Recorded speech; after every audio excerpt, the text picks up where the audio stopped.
first of all, why does it have to have a physical form? What, because we do?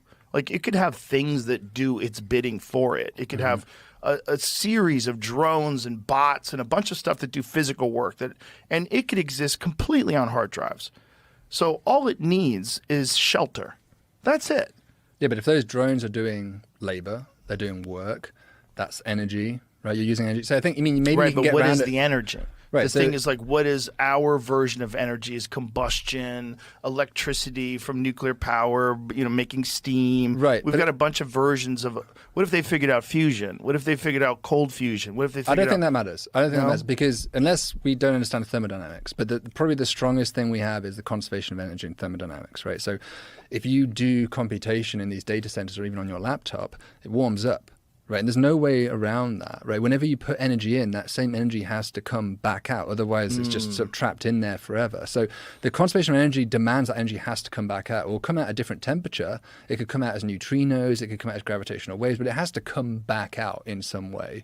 So normally, when we look for these advanced civilizations, we've done searches for these things. And they're really just energy transformers. It's probably not even worth saying like Dyson sphere or some particular structure. It's just something that converts star energy into waste energy. That's what we've searched for. And we've searched for over 100,000 nearby stars for them. There's not a single one that shows that behavior. And 100,000 galaxies around us.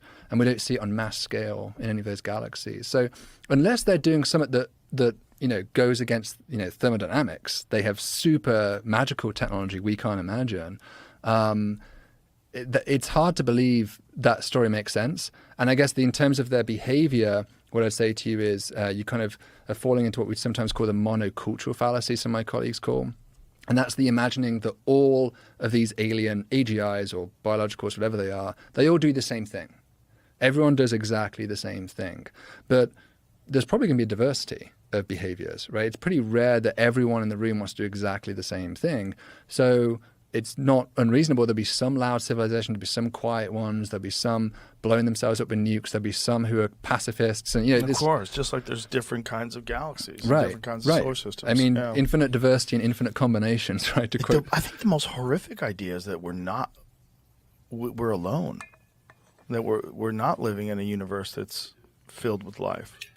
That this is just some weird freak incident. Well, I think I'm a little bit controversial because I'm one of the few colleagues of mine, well, I'm not a colleague of myself, but one of the few astronomers I know who concede that we might be alone. I'm open to that idea. I'm not saying it's true. Well, we don't have any evidence that we're not alone. I think so. It is a possibility. Yeah, I think, and it really kind of pisses me off, to be honest, when an astronomer is interviewed in a situation like this. And they're asked, do you think there are aliens out there? And say, yeah, of course. How can there not be? How can there not? The universe is so big, blah, blah, billions of stars. Of course, ergo, there must be aliens. But we have no idea what the probability of life starting is. I mean, even to make a moderate-sized protein. A protein is just a chain of amino acids, and there's about 20 that go into making a protein. And a moderate-sized protein has 150 proteins in a row connected together.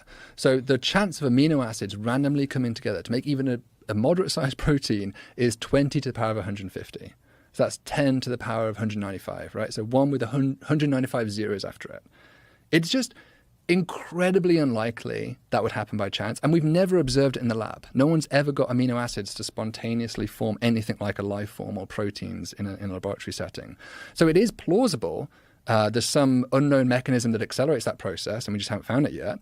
But it's also plausible it was just incredibly unlikely.